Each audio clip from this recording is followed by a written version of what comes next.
Hey everybody, it's Alfred Jr. Just wanted to thank everybody before we get into today's content for supporting the channel. I took some time off after the season was over, just to recharge my batteries. But now that the World Series is over, congrats to the Dodgers. Not really, but now that the World Series is over, I'll be bringing you off-season coverage until we get to spring training, and then we'll ramp up right back into full episodes. But until then, it'll be a series of short videos instead of full length episodes. But nonetheless, um, if you like what you see on on this video, just go down below on YouTube if you're watching on YouTube and hit the subscribe button. That way, when a new video pops up, you'll be the first ones to know. Interesting first day back for me from my sabbatical covering the Mets. Yesterday, big blockbuster trade. Brandon Nimmo being sent to the Texas Rangers for Marcus Semien. Semien traded for Nimmo straight up. No prospects involved, no cash, just a one-for-one swap. It is very interesting. Of course, Brandon Nimmo, prior to yesterday's trade, the longest tenured Met on the team. Nimmo has been a Met since 2016, no longer a Met. Marcus Semien, the former Oakland Athletic, Toronto Blue Jay, and now former Texas Ranger. And this trade is very interesting because there's a lot of layers to the trade.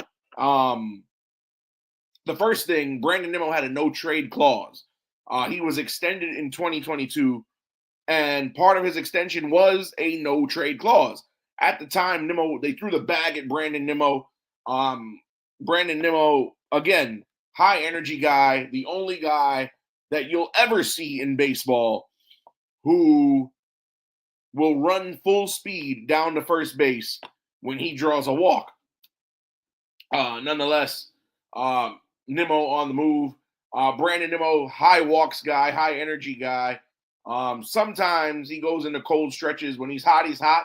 He had a 9 RBI game this past season against the Washington Nationals. He was tied for the major league lead in grand slams at one point. We covered that here on this channel. But Brandon Nimmo, before I get into trade analysis, really great guy. He was a great Met. And he surely was a fan favorite. He will be missed. But when he was cold, he was cold. And like I said, the most interesting thing about this whole development here, Brandon Nimmo had a no-trade clause, meaning the Mets could not trade him without his consent. So if Brandon Nimmo decided he wanted to play out the rest of his current contract as a Met, he could have put his foot down and told David Stearns and Steve Cohen, I'm not going anywhere. We've seen instances in the past where a team wanted to trade a player, and that player had a no-trade clause, and he avidly refused. You think of Dave Winfield back in the day when he was on the Yankees. The Yankees wanted to trade Dave Winfield. George Steinbrenner was over him. And Dave Winfield, every time, was like, nope, nope, nope, nope, until the California Angels came calling, and then Winfield said, all right, I want to go there. But it's just very interesting because David Stearns earlier today in a press conference said he could not run it back with the same core of guys. Very interesting statement that he made. Because we look at the core of the team, and the core is Francisco Lindor, Pete Alonso, Juan Soto, Brandon Nimmo. The 4 best hitters in that Mets lineup this past season. And what's interesting to note, and I've criticized David Stearns plenty on this channel. There are many videos you guys can go back to where I've pretty much, voiced my displeasure at David Stearns. And I still don't believe in David Stearns as a general manager, president of baseball operations. But I don't think, when you look at the litany of issues that caused the Mets to fall down the stretch in 2025, of course, again, for those of you living under a rock, the Mets missed the playoffs by 1 game. All they had to do was win the last game of the season against the Marlins, and they were in. They lost that game. and the Reds got the last wild card spot. But the core of this Mets team, those four guys were not the reasons why the Mets fell apart down the stretch. It was pitching and the players outside of the core. You say you don't want to run it back, David Stearns. And this is my big issue. You don't want to run it back with the same group of guys. But yet you still have Francisco Alvarez on the roster. You still have Tyrone Taylor on the roster coming into camp this upcoming season. You still have Ronnie Mauricio rostered.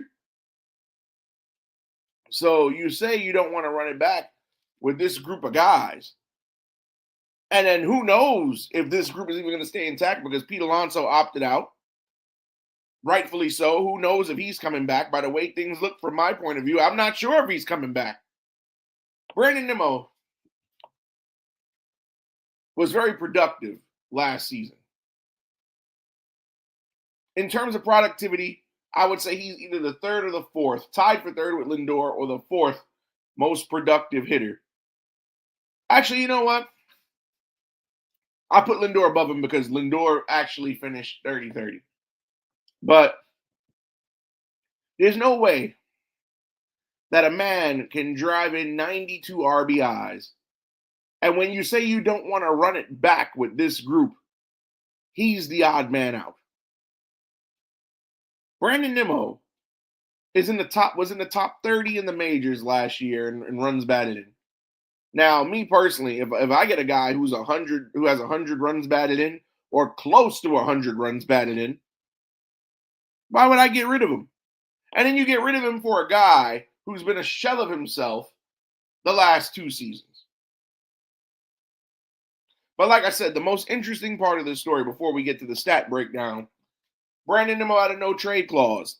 According to sources, things started to pick up last week during the GM meetings in the talks between Nimmo and Semien. And then they informed Nimmo this past Friday that he may potentially be traded to the Texas Rangers. You know what Brandon Nimmo did before he waived his no-trade clause? He got on the phone and he called our old friend Jacob deGrom. Now my question is, and now deGrom was a guy who opted out of a deal, was a free agent, went to Texas. But my curiosity leads me to ask, what was Brandon Nimmo's thought process of why he would want to waive his no-trade clause? Now, you look at the other side, the Texas Rangers. They were the World Series champions not that long ago. They were the last team not named the Dodgers to win the title. They won the World Series in 2023, but they haven't been all that great. Adolis Garcia has been more hurt than he's been available. Same thing for Corey Seager. Those guys, and their pitching has fallen off of a cliff minus deGrom. Those guys haven't made the playoffs since they won the World Series. Granted, it's only been 2 seasons, but the Rangers, they're not in top form. So if the Mets told Brandon Nimmo, we want to trade you to the Rangers,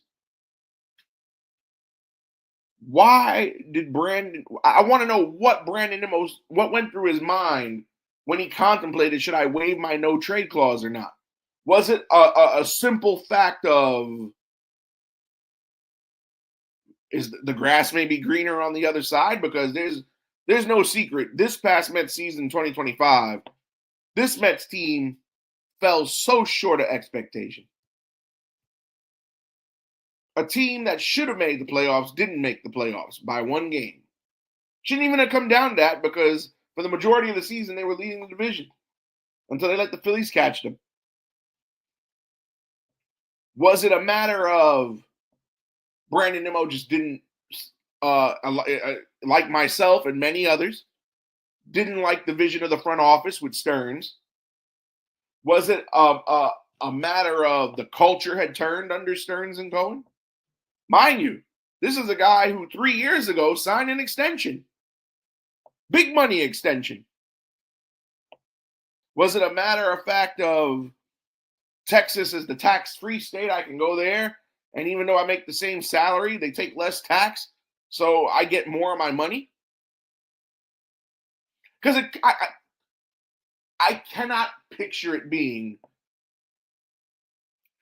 I want to go play with my old friend Jacob deGrom. I don't see that as a possibility because deGrom pitches once every 5 games. It's not like he's in the outfield and Nimmo's in center and deGrom's in right.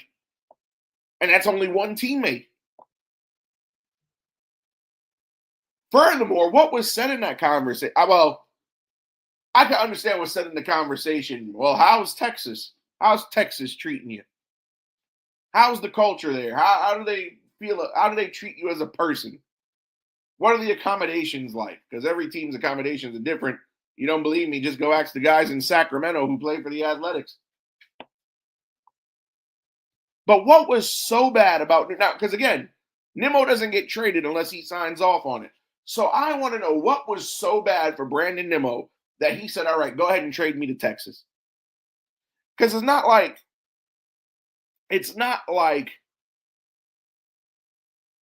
the Mets didn't tell him, we're sending you to the Rangers. They told him up front, we're going to trade you to the Rangers. And he waived his no-trade clause after he spoke to Jacob deGrom. But nonetheless, what do I feel about this trade? Let's bring up the graphic here. As you can see, Marcus Semien, who plays second base, not an outfielder, by the way.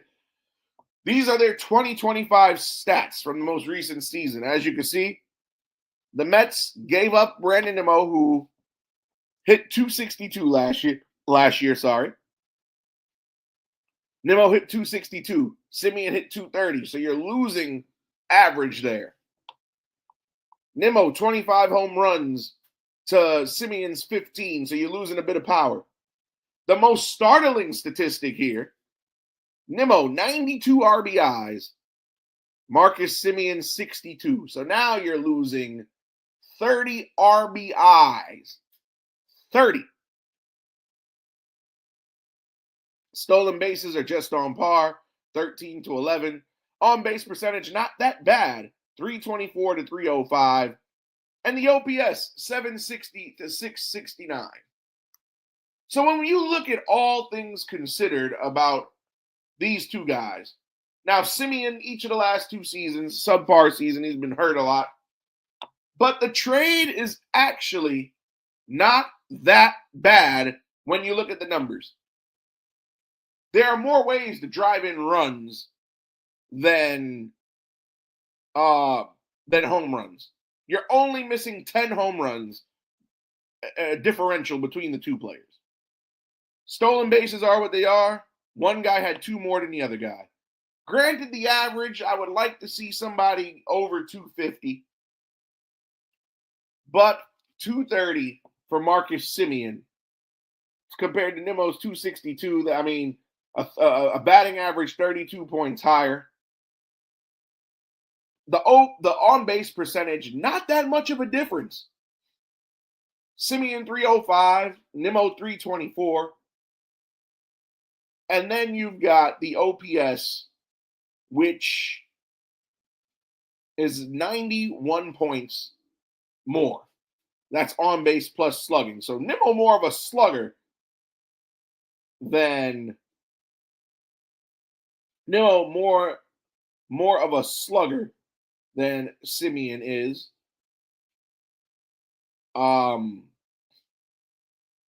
It's just very interesting that they made this call. However, the defense, you look at defense.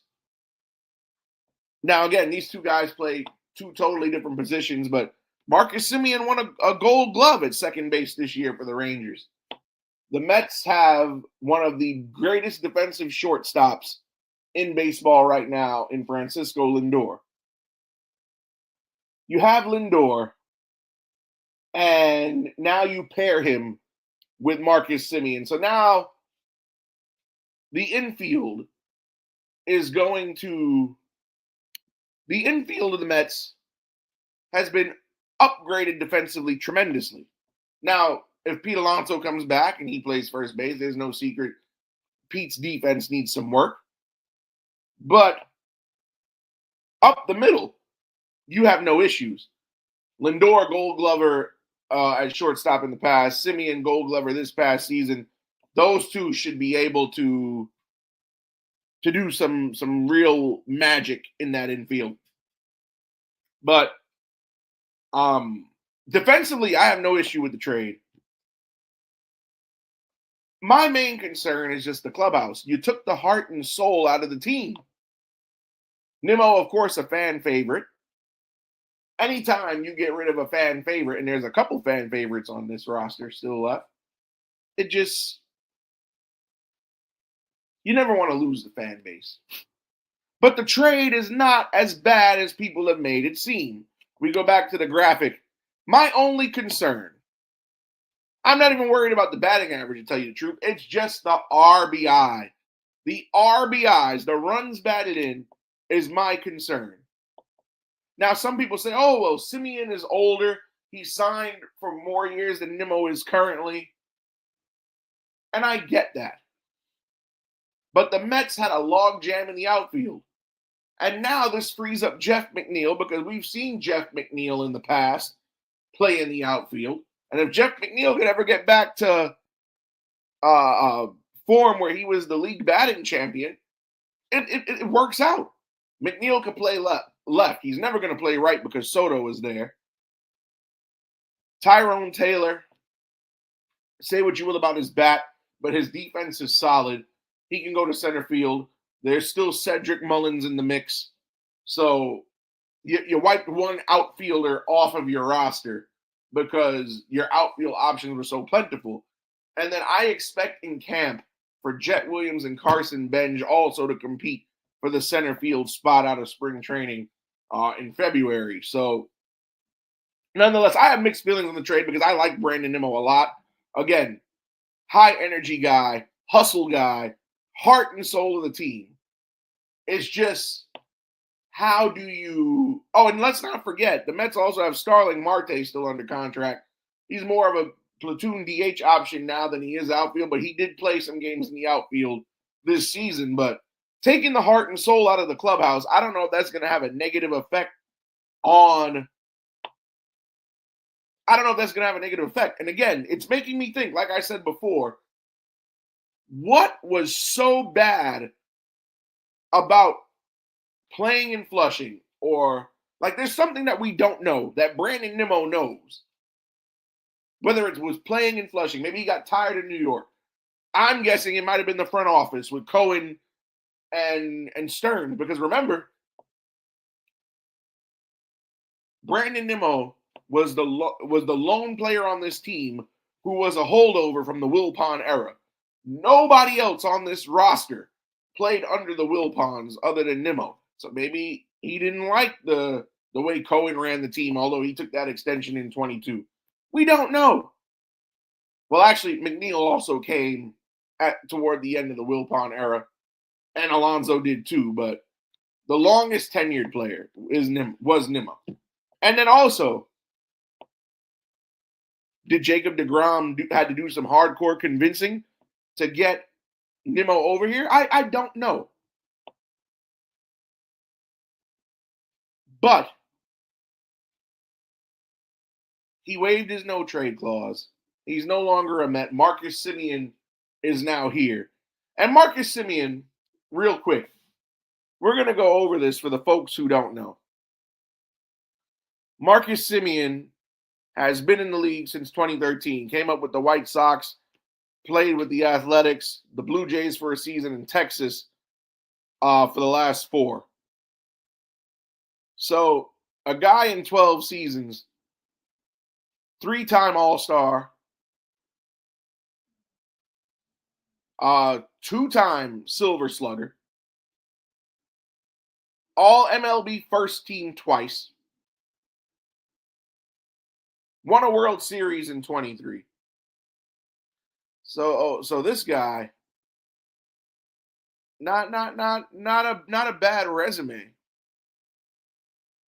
Not a bad resume. 3-time All-Star, 2-time Silver Slugger, 2-time All MLB first team, and 2-time Gold Glove. It's not a bad resume compared to Brandon Nimmo, who's never been an All-Star, never won a Gold Glove, never won a Silver Slugger. So, I mean, say what you will. The only award at the major league level that Brandon Nimmo has won has been he got an MLB Play of the Week back in 2022.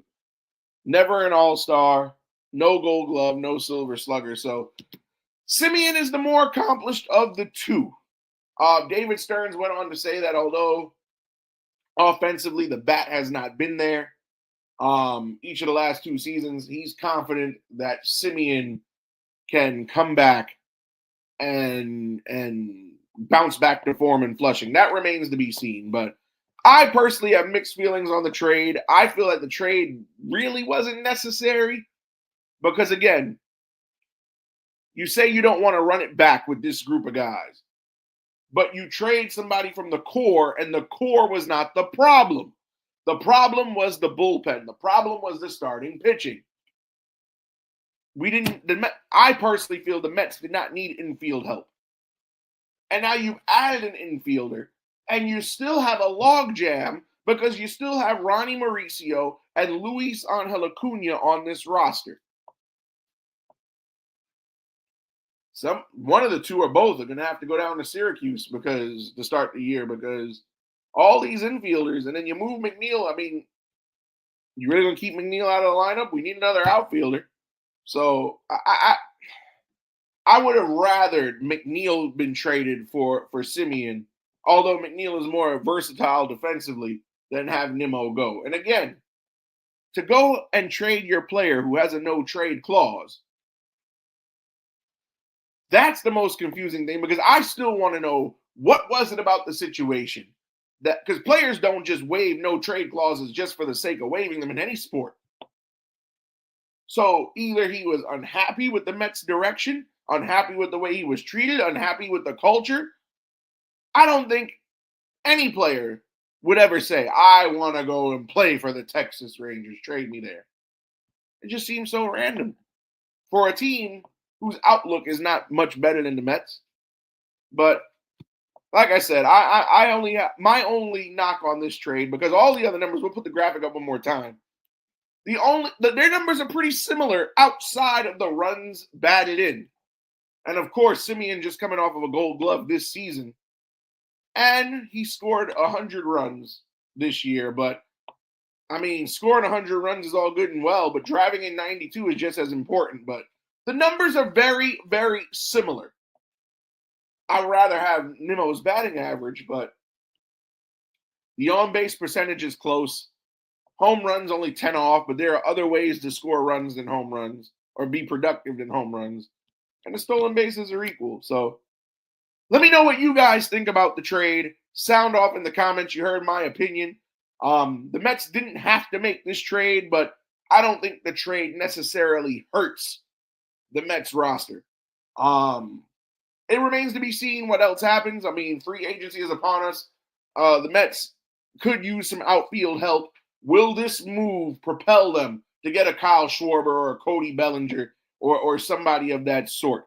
Does this move free up some money to bring Pete Alonso and Edwin Diaz back? Sound off in the comments and tell me what you guys think.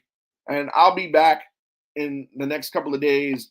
Again, bringing you my reactions to Mets offseason news. We'll try to drop several videos a week. Follow us on Instagram and stay tuned here to the YouTube and on Facebook and on Twitch, where I'll be discussing the latest developments up until spring training, where we'll go full force with our full episodes. See ya.